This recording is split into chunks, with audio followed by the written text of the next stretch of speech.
आते हैं first topic पे। हमारा सबसे पहला टॉपिक हमारे पास चार्ज है। चार्ज की अगर बात करें तो चार्ज यहाँ पे बताया गया कि इंट्रिंसिक प्रॉपर्टी होता है किसी भी फंडामेंटल पार्टिकल का इंट्रिंसिक प्रॉपर्टी जिसकी वजह से हमारे पास इलेक्ट्रिक या मैग्नेटिक इफेक्ट देखने को मिलता है। तो सबसे पहले समझते हैं कि इंट्रिंसिक प्रॉपर्टी होता क्या है। तो किसी भी मटेरियल का ऐसा प्रॉपर्टी जो मास पे डिपेंडेंट ना हो, या बोल सकते हैं उसके एक्सटेंट पे डिपेंडेंट ना हो। समझने की कोशिश करते हैं। जैसे सपोज करो कोई भी सब्सटेंस हमारे पास इतना बहुत कम अमाउंट में है, तो इसका कुछ प्रॉपर्टी हुआ। कलर की मान की बात चलते हैं, कलर में इसका ले लेता हूँ। कलर अभी ग्रीन दिख रहा है। यही मैं यही सब्सटेंस का थोड़ा सा और मार्केट से मैं खरीद लेता हूँ। अब मेरे पास ये सामान और ज़्यादा हो गया, तो इसका देख पा रहे हो एक्सटेंट बढ़ते जा रहा है। पहले मेरे पास 100 ग्राम था मान के चलते हैं, अब मेरे पास 1 kg है, दैट मीन्स 1000 ग्राम है। तो 1000 ग्राम मैं जब ले रहा हूँ, तो क्या यहाँ पे कलर में चेंज देखने को मिल रहा है क्या? कलर में अभी भी, इसका कलर की अगर बात करें तो पहले भी ग्रीन था, अभी भी ये ग्रीन ही है। तो यहाँ पे कलर की अगर बात करें तो ये कलर हमारे पास क्या कहलाएगा? इंट्रिंसिक प्रॉपर्टी कहलाएगा।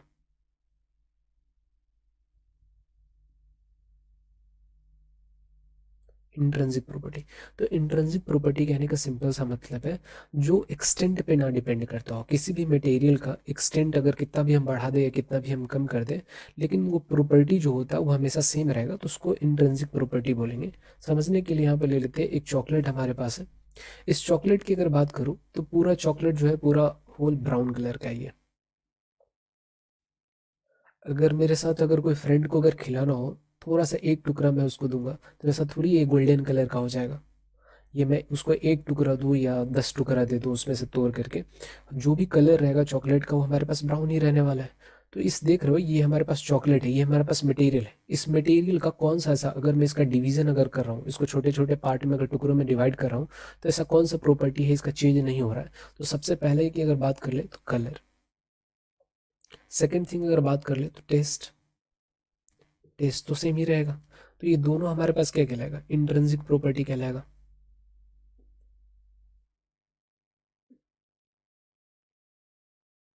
तो यहाँ पे इंट्रिंसिक प्रॉपर्टी में इतना अपने को ये समझ में आ जाना चाहिए कि यहाँ पे देख पा रहे हैं हमारे पास एक्सटेंट पे डिपेंड नहीं कर रहा है। छोटा सा टुकड़ा खाओगे तब भी हमारे पास टेस्ट वैसा ही लगा, एक बड़ा सा टुकड़ा खाओगे तब भी हमारे पास टेस्ट वैसा ही लगेगा।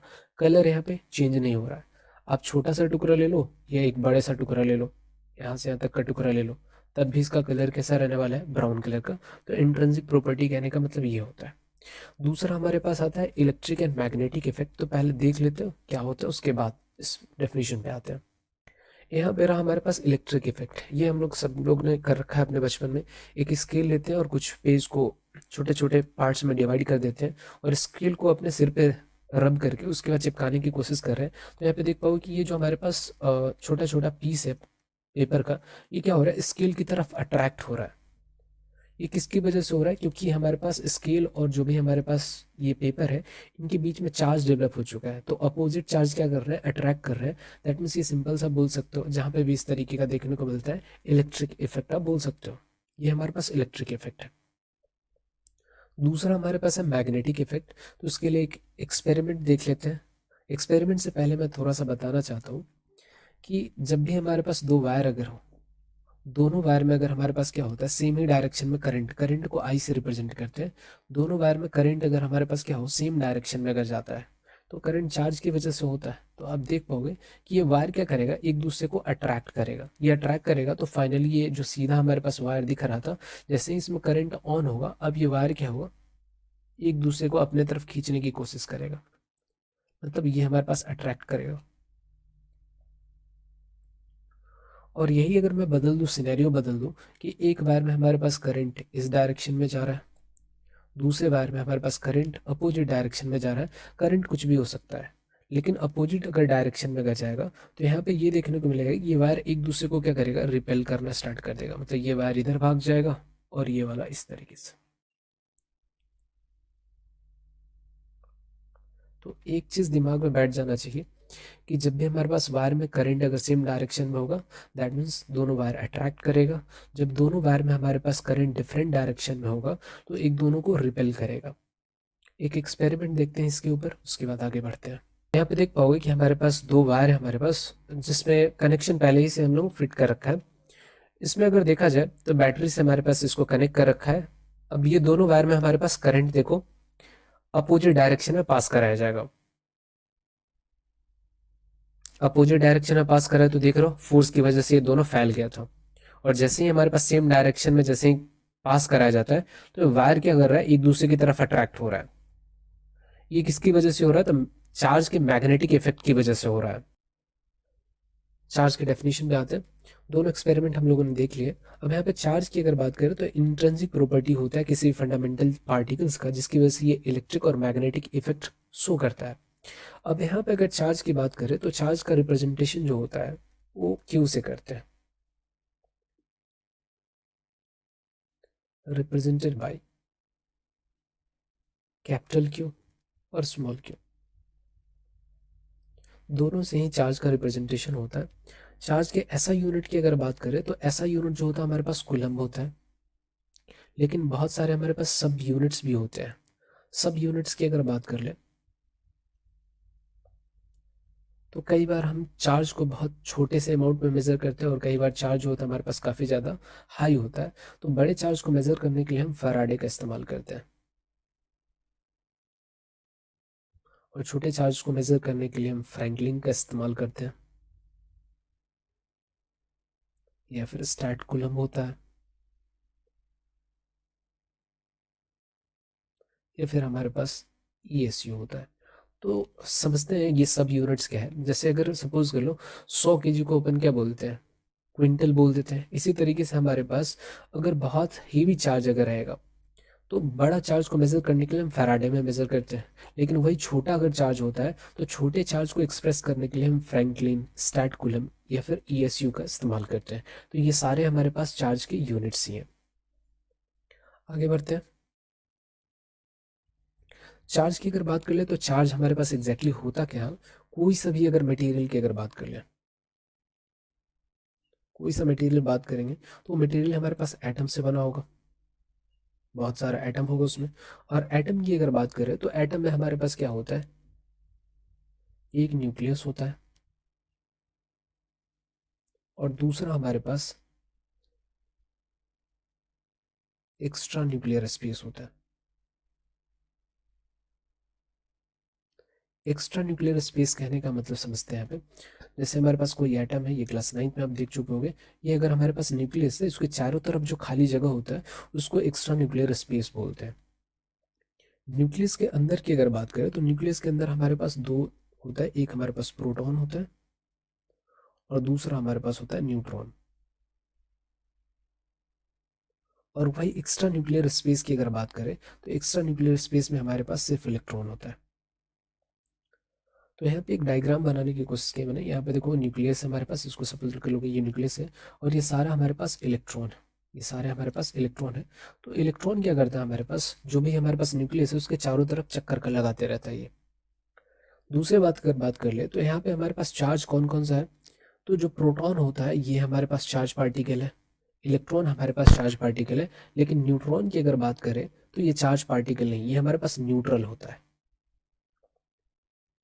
इसके बारे में अभी डिटेल देखेंगे। बट अभी के लिए याद कर लेंगे कि एटम की अगर बात करें तो एटम में न्यूक्लियस है और दूसरा हमारे पास एक्स्ट्रा न्यूक्लियर स्पेस है।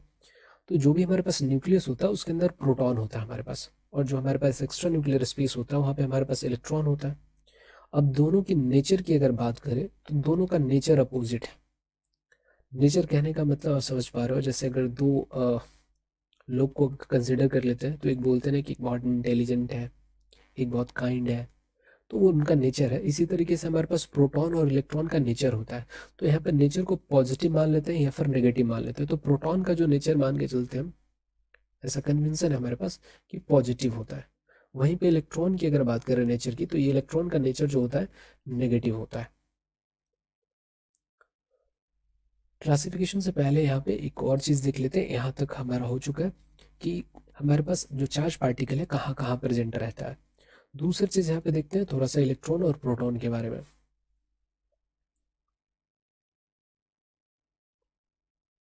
इलेक्ट्रॉन की अगर बात करें तो ये हमारे पास नेगेटिव चार्ज पार्टिकल होता है, नेगेटिव चार्ज होता है। सेकेंड थिंग की अगर बात करें, नेगेटिव चार्ज होता है और फ्रीली एग्जिस्ट करता है। Can freely exist, freely exist. Second thing अगर बात कर ले तो मास ऑफ इलेक्ट्रॉन की अगर बात कर ले तो ये हमारे पास होता है 9.1 इंटू 10⁻³ -31 kg। और वहीं पे इस पे चार्ज कितना होता है, जो हमारे पास इलेक्ट्रॉन का जो चार्ज होता है वो हमारे पास होता है -1.6 इंटू 10⁻⁻19 कूलम। अब यहाँ पे ध्यान देने वाली बात क्या है कि यहाँ पे कूलम जो लिख रहा हूँ ये हमारे पास क्या है, यूनिट है। ये हमारे पास चार्ज का यूनिट हो गया। इलेक्ट्रॉन पे चार्ज कितना होता है, तो ये 1.6 इंटू 10⁻⁻19 ये हमारे अपने को क्या बता रहा है, मैग्नीट्यूड बता रहा है, मैग्नीट्यूड बता रहा है। और नेगेटिव साइन जो यहाँ पे है ये हमारे पास क्या बता रहा है, नेचर को बता रहा है कि जो इलेक्ट्रॉन होगा उसका नेचर कैसा होगा। इसी तरीके से अगर बात कर ले कि हमारे पास प्रोटॉन का नेचर किस तरीके से होगा और प्रोटॉन के बारे में थोड़ा सा देख ले, तो प्रोटॉन हमारे पास पॉजिटिव चार्ज होता है। और क्या ये फ्रीली एग्जिस्ट करता है, तो फ्रीली एग्जिस्ट करता है इन केस ऑफ हाइड्रोजन। लेकिन अगर कोई बोले कि न्यूक्लियस से निकाल सकते हैं क्या, तो न्यूक्लियस से ये बाहर नहीं आ सकता, पहला चीज तो ये। दूसरा अगर बात कर ले तो मास ऑफ प्रोटॉन की अगर बात कर ले तो मास ऑफ प्रोटॉन जो होता है 1.6 इंटू 10⁻⁻27 kg होता है। वहीं पे इस पे चार्ज कितना होता है, चार्ज ऑफ प्रोटॉन, तो यहाँ पे +1.6 टू द 10⁻⁻19 कूलम। यहाँ पे भी हमारे पास सेम थिंग है कि ये हमारे पास क्या बता रहा है, नेचर को बता रहा है। वहीं पे ये हमारे पास मैग्नीट्यूड, और ये जो कूलम है हमारे पास, ये हमारे पास क्या है, चार्ज का यूनिट है।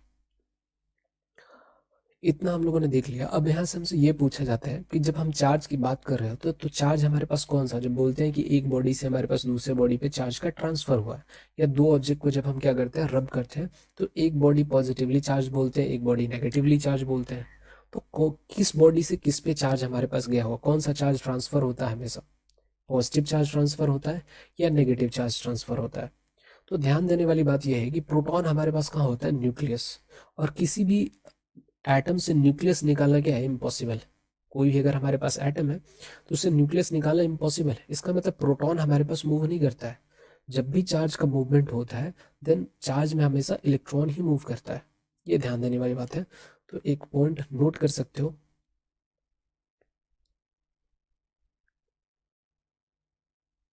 During movement of charge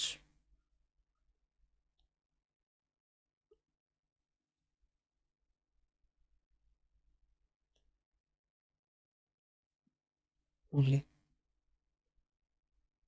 movement of electron अगर,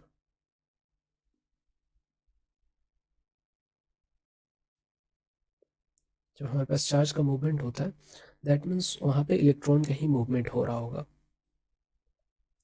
और थोड़ा सा डिटेल में देखेंगे कि मूवमेंट की वजह से क्या मास में चेंज आता है, प्रॉपर्टीज में कवर आउट करेंगे। आगे बढ़ते हैं, क्लासिफिकेशन ऑफ चार्ज।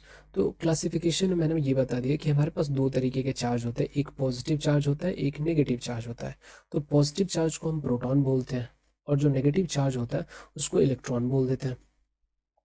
अब ये इनिशियली अगर बात करें तो इनिशियली ये बोला गया था कि चार्ज का जो सबसे छोटा यूनिट हमारे पास क्या है, इलेक्ट्रॉन है। इलेक्ट्रॉन से छोटा कोई चार्ज एग्जिस्ट ही नहीं करता।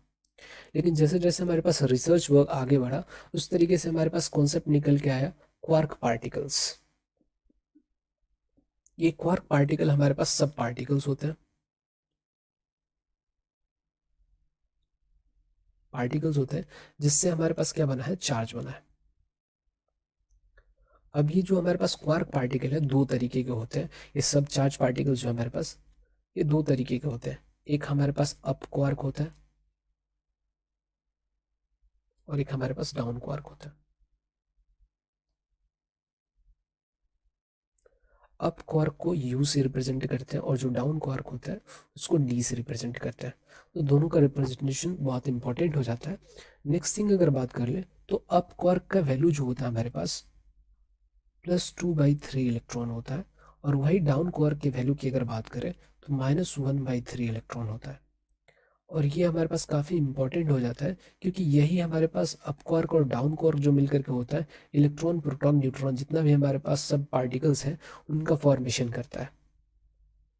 अभी देखेंगे किस तरीके से हमारे पास प्रोटॉन जो होता है अप क्वार्क, इलेक्ट्रॉन का हमारे पास क्या होता है, क्वार्क का कॉम्बिनेशन क्या होता है, किस तरीके से बनता है वो देखेंगे।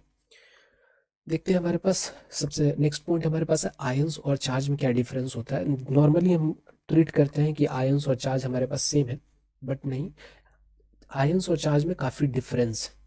आयंस जो होते हैं किसी तरीके का आयंस वो मूव करता है, लेकिन चार्ज में मैंने बताया कि एक हमारे पास पॉजिटिव चार्ज होता है और एक हमारे पास नेगेटिव चार्ज होता है। ये नेगेटिव चार्ज जो होता है वो हमारे पास मूव करता है, लेकिन हमारे पास जो पॉजिटिव चार्ज होता है वो मूव नहीं करता है। लेकिन वहीं पे अगर आयंस की अगर बात करें तो आयंस भी हमारे पास दो तरीके के होते हैं, एक पॉजिटिव होता है और एक हमारे पास नेगेटिव होता है। अब पॉजिटिव जो हमारे पास आयन होते हैं उसको बोलते हैं हम कटायन, और जो हमारे पास नेगेटिव चार्ज नेगेटिव आयन होता है उसको अपन बोलते हैं अनायन। दोनों का एग्जाम्पल दे देता हूँ, कटायन और अनायन कैसे समझेंगे। कटायन की अगर बात करें तो जैसे मैग्नीशियम 2+ ये हमारे पास क्या है, कटायन है। और वहीं पे अनायन की अगर बात करें तो सल्फेट आयन, ये SO4 2- ये हमारे पास क्या है, अनायन है। अब यहाँ पे जैसे ही हम किसी भी इलेक्ट्रोलाइट बनाते हैं तो वहाँ पे देखते हो कि इलेक्ट्रोड्स पे अपोजिट डायरेक्शन में ये दोनों मूव करता है। इसका मतलब कटायन या अनायन दोनों हमारे पास कैसे होते हैं, मूवमेंट शो करते हैं, ये वाला भी और ये वाला भी, दोनों क्या करेगा, मूवमेंट शो करता है।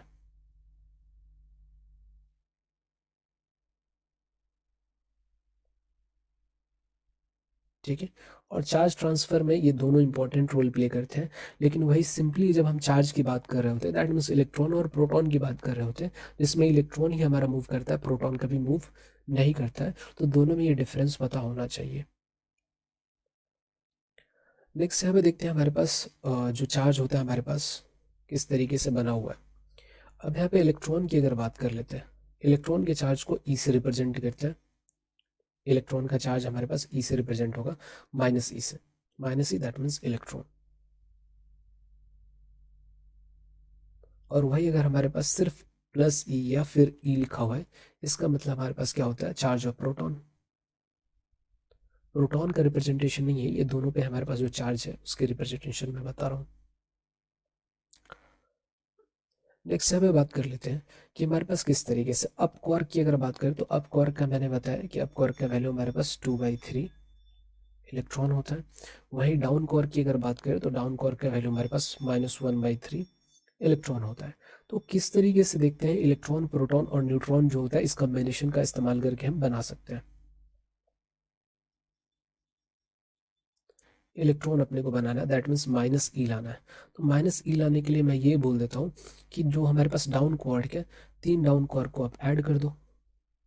तीनों डाउन क्वार्क को अगर अपन ऐड करते तो -1/3, -1/3, -1/3, ये तीनों को जैसे ही हम ऐड करते हैं तो हमारे पास क्या मिलता है, -E मिलता है।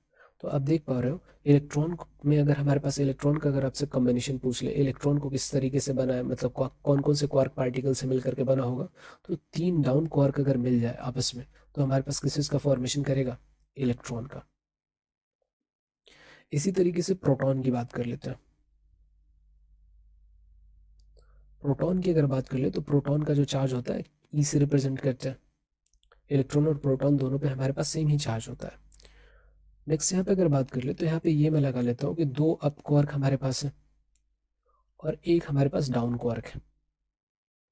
दोनों को ऐड कर लेते हैं तो अप क्वार्क का वैल्यू तो 2/3 इलेक्ट्रॉन है, पॉजिटिव में, तो 2/3 इलेक्ट्रॉन मैं ऐड कर रहा हूँ। एक डाउन क्वार्क की अगर बात करें तो ये हमारे पास नेगेटिव साइन के साथ आता है। जब एलसीएम लेकर के जब सॉल्व करते हो तो ऊपर में हमारे पास 3 इलेक्ट्रॉन बचेगा और नीचे में हमारे पास 3, अल्टीमेटली हमारे पास ई आने वाला है। इसका मतलब मैं बोल सकता हूँ कि प्रोटॉन का जो कॉम्बिनेशन होगा क्वार्क पार्टिकल के टर्म में, UUD।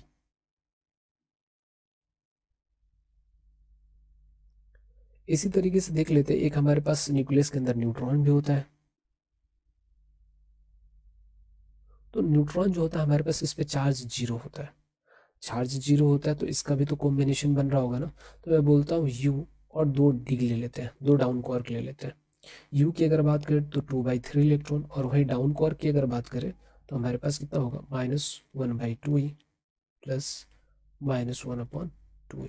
जब सॉल्व करते हैं तो सोच के देखो हमारे पास क्या हो जाएगा, सॉरी यहाँ पे 3 होगा। जब सॉल्व करेंगे तो हमारे पास नेट चार्ज जो आ जाएगा कितना आ जाएगा 0। तो यहाँ पे हम लोगों ने देख लिया कि हमारे पास चार्ज का कॉम्बिनेशन क्या होगा, इलेक्ट्रॉन,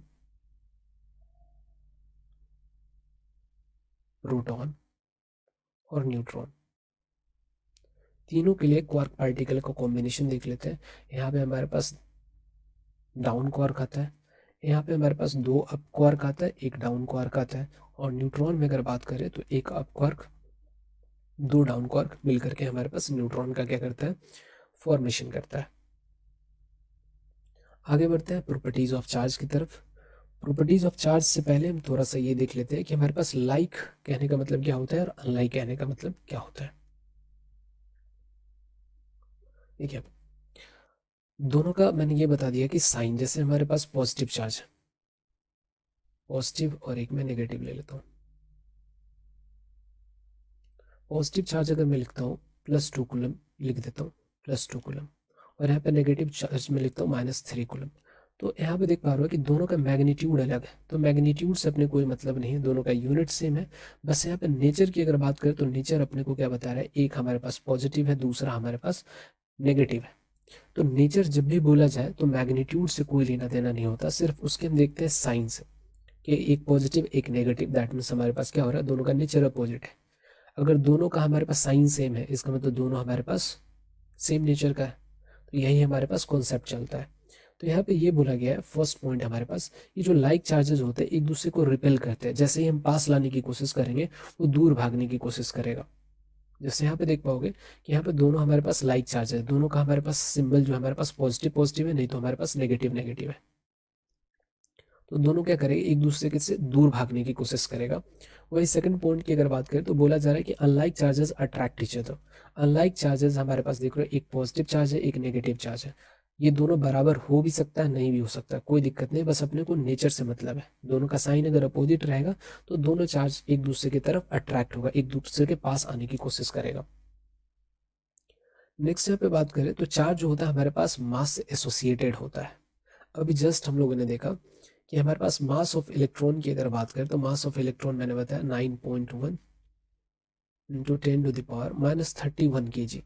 इसका मतलब जब भी हम चार्ज एक बॉडी से दूसरे बॉडी पे लेकर के जाएंगे तो कहीं ना कहीं मास भी उसके साथ जाएगा।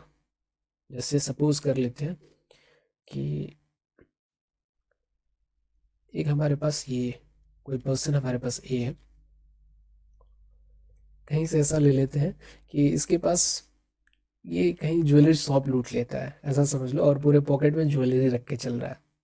अब किसी पर्सन बी को अगर ये अपना क्या करेगा, वो बोलेगा ये ज्वेलरी तुम लेकर के चलो अब, ठीक है। तो जैसे ही ये ज्वेलरी निकाल करके देगा तो मास किसका बढ़ जाएगा, बी का मास बढ़ जाएगा और ए का मास क्या हो जाएगा, घट जाएगा। तो इसी तरीके से हमारे पास चार्ज के साथ भी होता है। अगर इलेक्ट्रॉन जिस बॉडी से हमारे पास जाएगा, लूज कर रहा है, उस बॉडी का मास घटेगा, और जिस बॉडी पे जाएगा इलेक्ट्रॉन उसका मास क्या हो जाएगा, बढ़ जाएगा। और दूसरे एक एग्जांपल देखते हैं। सपोज करते हैं हमारे पास एक बॉडी हमारे पास ए है और दूसरा बॉडी हमारे पास बी है। मैं बोलता हूँ कि हमारे पास बॉडी ए से बॉडी बी पे हमारे पास इलेक्ट्रॉन का ट्रांसफर कर रहे हैं, इलेक्ट्रॉन का ट्रांसफर 10⁻31 इलेक्ट्रॉन का ट्रांसफर कर रहे हैं, इतने इलेक्ट्रॉन का ट्रांसफर कर रहे हैं। तो चार्ज तो हमारे पास ट्रांसफर होगा, साथ साथ मास भी तो ट्रांसफर होगा। एक इलेक्ट्रॉन का जो हमारे पास मास था वो 9.1 इंटू 10⁻31 kg है एक इलेक्ट्रॉन का।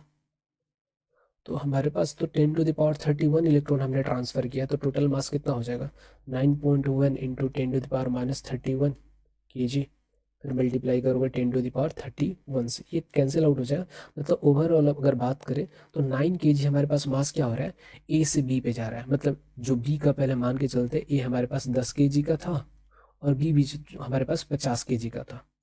अब फाइनली जब हम 10⁻31 इलेक्ट्रॉन जब हम ट्रांसफर कर चुके हैं तो ए का मास क्या होगा, 9 kg से घट जाएगा। पहले 10 kg का था, अब ये कितने kg का होगा, 1 kg का बचेगा। वहीं पे बी की अगर बात करें तो बी पहले हमारे पास 50 केजी का था, अब 9 केजी इसका मास और बढ़ जाएगा, दैट मीन्स ये 59 केजी का हो जाएगा बी। तो आप देख पा रहे हो कि जब भी हमारे पास चार्ज का ट्रांसफर अगर होता है तो वो हमारे पास क्या होता है, मास से भी रिलेटेड होता है, मास भी हमारे पास ट्रांसफर होगा। अब एक और चीज देख लेते हैं, जिस चीज पे हमारे पास यहाँ पे हमारे पास चार्ज का ट्रांसफर अगर हुआ है तो ये हमारे पास चार्ज जो इलेक्ट्रॉन का ट्रांसफर हम ए से बी पे कर रहे हैं, तो बी पे हमारे पास जाएगा, जिस पे इलेक्ट्रॉन जाएगा वो हमारे पास क्या होगा, नेगेटिवली चार्ज हो जाएगा। और जिससे हमारे पास इलेक्ट्रॉन का लॉस होता है उस पे कैसा चार्ज डेवलप होता है, पॉजिटिव चार्ज डेवलप होता है।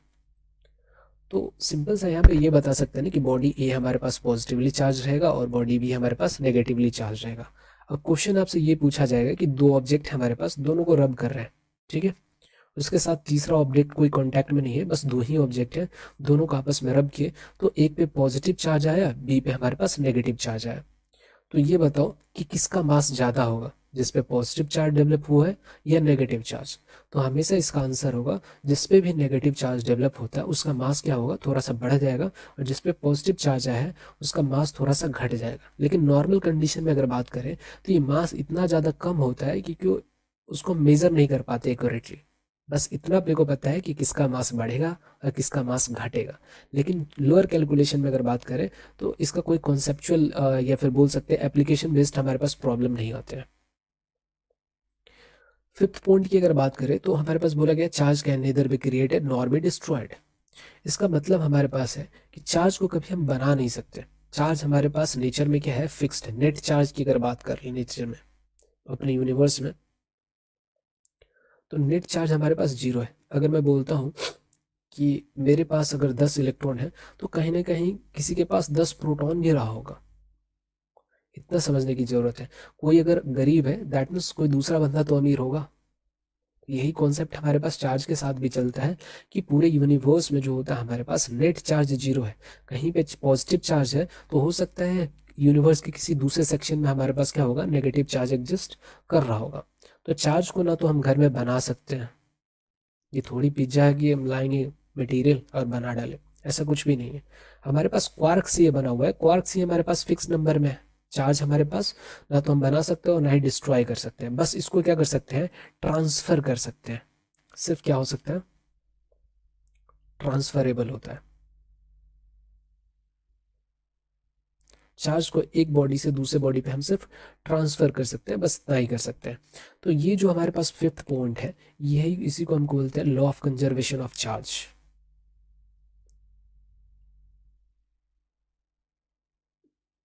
Law of conservation of charge. तो आपसे पूछ लिया जाता है कि law of conservation of charge क्या है, तो सिंपल एक स्टेटमेंट है कि चार्ज को ना तो हम क्रिएट कर सकते हैं और ना ही डिस्ट्रॉय कर सकते हैं। Only one body to another इसका ट्रांसफर हो सकता है। यही जो हमारे पास पूरा होल प्रोसेस है इसी को बोलते हैं law of conservation of charge बोलते हैं। नेक्स्ट यहाँ पे देखते हैं इलेक्ट्रोस्टैटिक फोर्स। इलेक्ट्रोस्टैटिक फोर्स की अगर बात करें तो ये हमारे पास नाम से ही पता चल रहा है, इलेक्ट्रो है और दूसरा हमारे पास स्टैटिक है। इलेक्ट्रो दैट मीन्स हमारे पास चार्ज है और स्टैटिक मतलब होता है रेस्ट। तो दो चार्ज या दो से ज़्यादा चार्ज अगर आपस में मतलब रेस्ट पोजीशन में रखा हुआ है, अपना पोजीशन टाइम के अनुसार चेंज नहीं कर रहा है। जैसे ऐसा समझ लो कि आप कहीं पार्टी में गए, आप बुक यहाँ पे टेबल पे अपने स्टडी टेबल पे छोड़ करके गए, तो ये अपना पोजीशन चेंज नहीं कर रहा है। 2 दिन बाद भी आओगे तो बुक आपको यहीं पे मिलेगा। तो इसी तरीके से अगर सपोज कर लेते हैं कि दो चार्ज मैं रख देता हूँ, एक चार्ज यहाँ पे रख देता हूँ, एक चार्ज मैं यहाँ पे रख देता हूँ, ये कभी चेंज ही नहीं हो रहा, तो ये अपना पोजीशन फिक्स रखा है, दैट मीन्स ये स्टैटिक चार्ज है। तो स्टैटिक चार्ज के बीच में क्या लगता है, फोर्स ऑफ अट्रैक्शन लगता है या फोर्स ऑफ रिपल्सन लगता है।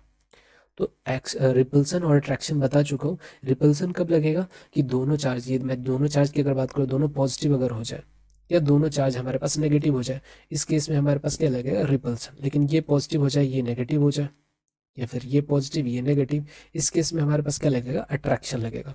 तो यहाँ पे जो फोर्स लगेगा, अट्रैक्टिव लग रहा है या रिपल्सिव लग रहा है, ये नेचर से हम लोग डिसाइड कर लेते हैं। लेकिन इनके बीच में जो फोर्स लगता है ना, स्टैटिक चार्ज के बीच में जो फोर्स लगता है, उस फोर्स को हम क्या बोलते हैं, इलेक्ट्रोस्टैटिक फोर्स बोलते हैं। नेक्स्ट थिंग अगर बात करें तो इलेक्ट्रोस्टैटिक फोर्स जो होता है हमारे पास कूलम्स लॉ के अकॉर्डिंग हम कैलकुलेट करते हैं, जो आगे देखेंगे। नेक्स्ट जो हमारे पास 7th पॉइंट है, हमारे पास चार्ज हमेशा क्वांटाइज्ड रहता है, चार्ज इज ऑलवेज क्वांटाइज्ड। इसका मतलब क्या होता है कि चार्ज हम जब भी एक बॉडी से दूसरे बॉडी पे ट्रांसफर करते हैं तो इलेक्ट्रॉन का इंटीग्रल मल्टीपल होता है। ये समझते हैं यहाँ पे, charge transfer on a body occur in integral multiple of charge of electron. कहने का मतलब हमारे पास ये है कि इलेक्ट्रॉन तो वैसे भी हम एटम को देख नहीं सकते, एटम को तो तोड़ ही नहीं सकते, यहाँ पे इलेक्ट्रॉन की बात की गई, इलेक्ट्रॉन हमारे पास एटम के अंदर है, तो उसको देखना तो क्या, तब फील भी करना बहुत मुश्किल है। करंट लगेगा तो फील कर सकते हैं, अदरवाइज देखना तो नामुमकिन है। इलेक्ट्रॉन को इलेक्ट्रॉन माइक्रोस्कोप के अंदर भले ही इसको देख ले, नॉर्मल हम नहीं देख सकते।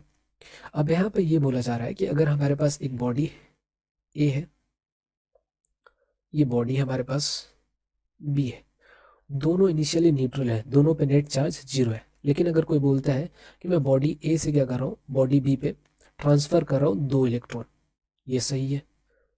या फिर कोई दूसरा बंदा बोल सकता है हमारे पास कि ए से बी पे हम ट्रांसफर कर रहे हैं 10 इलेक्ट्रॉन,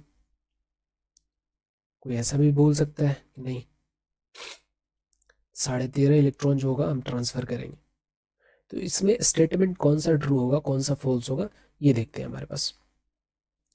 अब यहाँ पे देखो इलेक्ट्रॉन का ये इंटीग्रल मल्टीपल है, तो ये वाला भी इंटीग्रल मल्टीपल है, ये दोनों करेक्ट है, लेकिन ये हमारे पास फ्रैक्शनल है, ये हमारे पास क्या है, फ्रैक्शनल है, तो ये रॉन्ग स्टेटमेंट है। तो क्वांटाइजेशन ऑफ चार्ज यही बोलता है कि अगर एक बॉडी से दूसरे बॉडी पे अगर हमारे पास चार्ज का ट्रांसफर हो रहा है, दैट मीन्स इलेक्ट्रॉन का अगर ट्रांसफर हो रहा है, तो क्या होगा, इंटीग्रल मल्टीपल फॉर्म में होगा, कभी भी फ्रैक्शनल वैल्यू नहीं होगा। अब यहाँ पे बुक में देखोगे तो ये जो statement Q is equal to n जो लिखा हुआ है, charge is equal to n होता है, ये आपको इस तरीके से लिखा हुआ मिल सकता है, प्लस माइनस एन। इसका मतलब समझते हैं, इसका मतलब हमारे पास इस तरीके से होता है, एक होता है Q is equal to n होता है, और दूसरा हमारे पास Q is equal to minus n. जैसे यहीं पे ले लेते हैं कोई एक एग्जाम्पल,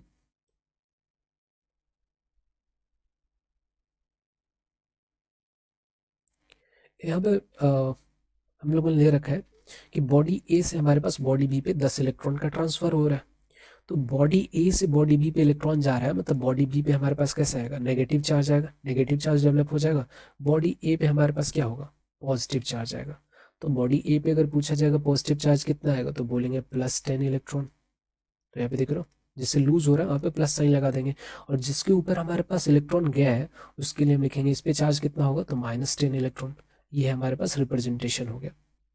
तो ये जो प्लस माइनस का जो कॉन्सेप्ट होता है वो चार्ज किस पे जा रहा है या किससे लूज हो रहा है अपने को वो बताता है। तो ये रहा हमारे पास क्वांटाइजेशन ऑफ चार्ज। नेक्स्ट आते हैं हमारे पास कूलम्स लॉ। कूलम्स लॉ की अगर बात करें तो इलेक्ट्रोस्टैटिक फोर्स ऑफ अट्रैक्शन या रिपल्सन किसी चार्ज पार्टिकल, किसी दो या दो से ज़्यादा चार्ज पार्टिकल के बीच में निकालने के लिए कूलम्स लॉ का इस्तेमाल करते हैं। अब यहाँ पे सपोज कर लेते हैं कि हमारे पास दो चार्ज पार्टिकल है, एक में मान लेते तो यहाँ पे एक चार्ज पार्टिकल है, दूसरा चार्ज पार्टिकल हमारे पास यहाँ पे है। तो एक इमेजिनरी लाइन तो ऐसा होगा जो दोनों चार्ज पार्टिकल को कनेक्ट कर रहा होगा, तो इसको बोलते हैं कनेक्टिंग लाइन।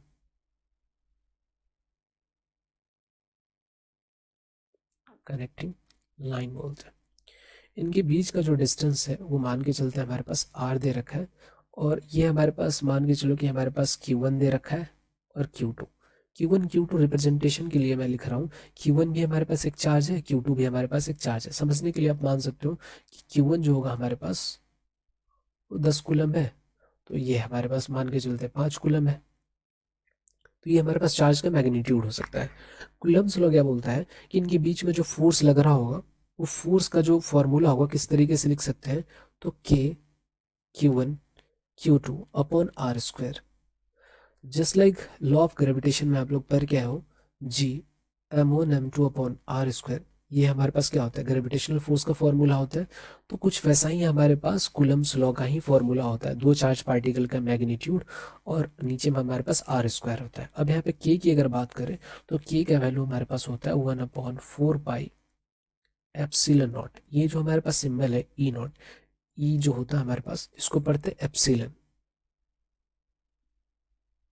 एप्सिलॉन पढ़ते हैं इसको, इतना याद रखना है। दूसरी चीज अगर पूछ लिया जाए कि कूलम्स लॉ में जो फोर्स लगता है कहाँ पे लगता है, एक चार्ज यहाँ पे तो फोर्स हमारे पास यहाँ पे लगेगा, नहीं, फोर्स हमेशा क्या लगता है, कूलम्स लॉ जो होता है जो लाइन, जो चार्ज पार्टिकल जो कनेक्टिंग लाइन होता है उसी पे लगता है। अब ये दोनों देखो हमारे पास ये क्या है, दोनों पॉजिटिव चार्ज है, तो इस पे रिपल्सिव फोर्स लेगा, मतलब ये Q1 जो होगा Q2 को इधर धक्का देगा, और जो Q2 होगा Q1 को इधर धक्का देगा। दोनों पे फोर्स की अगर बात कर ले तो ये अगर 10 न्यूटन का फोर्स लगा रहा होगा तो ये भी हमारे पास 10 न्यूटन का फोर्स लगा रहा होगा।